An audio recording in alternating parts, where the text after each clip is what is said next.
കൊല്ലം കടയ്ക്കൽ പള്ളിമുക്കിൽ വൻ വൃക്ഷം കടപുഴകി വീണു. നന്ദനത്തിൽ സുരേന്ദ്രന്റെയും അമ്മുഭവനിൽ മഹേഷിന്റെയും വീട്ടിലേക്കാണ് ഈ വൃക്ഷം കടപുഴകി വീണത്. സുരേന്ദ്രനും അമ്മുഭവനിൽ മഹേഷും കാലങ്ങളായി പഞ്ചായത്ത് ഓഫീസും വില്ലേജ് ഓഫീസും ഒക്കെ കയറി ഇറങ്ങി ഈ വൃക്ഷം മുറിച്ചു മാറ്റണം എന്ന് പരാതി നൽകിക്കൊണ്ടിരിക്കുകയായിരുന്നു. പക്ഷേ നാളിതുവരെ പഞ്ചായത്തോ അധികൃതരോ യാതൊരു നടപടിയും ഇതിനെതിരെ സ്വീകരിച്ചിട്ടില്ല. അതിന്റെ പരിണിത ഫലം കൂടിയാണ് ഈ വൃക്ഷം ഇപ്പോൾ കടപുഴകി അവരുടെ വീട്ടിലേക്ക് പതിച്ചത്.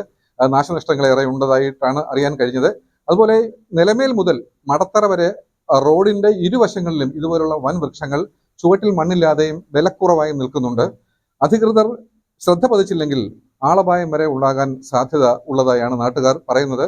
അതുപോലെ കടയ്ക്കൽ പോലീസിൽ നിന്നുള്ള ഒരു അറിയിപ്പ് കൂടിയുണ്ട്. ഈ വൃക്ഷം കടപുഴകി വീണതിന്റെ പശ്ചാത്തലത്തിൽ 7ഓളം ഇലക്ട്രിക് പോസ്റ്റുകൾ തകർന്നിട്ടുണ്ട്.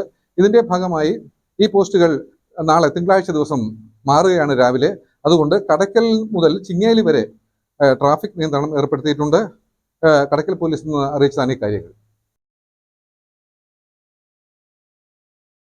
കൊല്ലം കടയ്ക്കലിൽ മരം കടപുഴകി വീണു.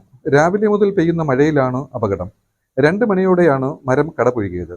സീഡ് ഫാം ജംഗ്ഷനിൽ നിന്ന വൻ വൃക്ഷം മഹേഷിന്റെ വീട്ടിലേക്കാണ് വീണത്. വീടിന്റെ മുൻവശത്ത് കേടുപാട് സംഭവിച്ചിട്ടുണ്ട്. പ്രദേശവാസികൾ അപകടകരമായ വൃക്ഷം മുറിച്ചു മാറ്റണമെന്ന് വില്ലേജിലും പഞ്ചായത്ത് ഓഫീസിലും പരാതി നൽകിയിരുന്നു. ഇത് മുറിച്ചു മാറ്റാനുള്ള ഒരു നടപടിയും ഇവർ സ്വീകരിക്കാത്തതാണ് ഈ അപകടം കാരണമെന്നാണ് പ്രദേശവാസികൾ പറയുന്നത്. അപകടകരമായ വൃക്ഷങ്ങൾ മുറിച്ചു മാറ്റാൻ ട്രീ കമ്മിറ്റികൾ ഉണ്ടെങ്കിലും മരം മറിഞ്ഞ് അപകടം നടക്കുമ്പോൾ ഉണരുന്ന സംവിധാനങ്ങളാണ് നിലവിലുള്ളത്. നിരവധി വൃക്ഷങ്ങളാണ് അപകടകരമാം വിധം മടത്തറ പാരിപ്പള്ളി സ്റ്റേറ്റ് ഹൈവേയിൽ നിൽക്കുന്നത്. വൃക്ഷം മറിഞ്ഞു വീണതിനെ തുടർന്ന് 7ഓളം ഇലക്ട്രിക് പോസ്റ്റുകൾ ഒടിഞ്ഞിട്ടുണ്ട്. പ്രദേശത്ത് വൈദ്യുത ബന്ധം താറുമാറായി. പലവട്ടം ഇത് എഴുതി കൊടുത്തു. പഞ്ചായത്ത് ഓഫീസിൽ എഴുതി കൊടുത്ത്, വില്ലേജ് ഓഫീസിൽ എഴുതി കൊടുത്ത്, ഫോറസ്റ്റിൽ എഴുതി കൊടുത്ത്.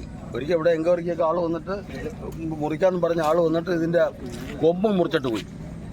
മൂട് മുറിച്ചിട്ടില്ല. മൂട് മുറിക്കാൻ അവർക്ക് അധികാരം തന്നില്ലെന്ന് പറഞ്ഞ് കൊമ്പ് മുറിച്ചിട്ട് പോയി. വീണ്ടും എഴുതി കൊടുത്തിട്ടെങ്കിലും യാതൊരു ഉപയോഗങ്ങളും ഉണ്ടായില്ല. അപ്പോൾ എനിക്കിപ്പോൾ എത്ര രൂപയുടെ നഷ്ടമായി കിടക്കുന്ന നോക്കിയാണ്. ആ വീടും പോയി, എൻ്റെ കാർ പാർച്ചും പോയി, എല്ലാം നശിച്ച് പോയില്ലേ, മതിലും പോയി, എല്ലാ ഘടകങ്ങളെല്ലാം പോയില്ലേ. ആര് ഉത്തരവാദിത്വം പറയുന്നതിന്? ആര് ചെയ്യും? ആര് നോക്കുന്നത്? എഴുതി കൊടുത്തിട്ട് അമ്മമാരൊക്കെ കഴുകി കൊടുത്തിട്ട് വല്ല ഉപയോഗം ഉണ്ടായ മുറിക്കാൻ ചെയ്ത അമ്മമാർ നമ്മളകത്താക്കൂലേ? റോഡിലോട്ട് മുറിഞ്ഞെങ്കിൽ വീണെങ്കിൽ വലിയ ദുരന്തമുണ്ടല്ലേ? ബാക്കി വല്ല വീട്ടിൽ കിടക്കായിരുന്നു. ഞാൻ ബാക്കി വല്ല വീട്ടിനകത്തോട്ട് കയറി വന്നില്ല. ഞാൻ അവിടെ കിടന്നുറങ്ങായിരുന്നു.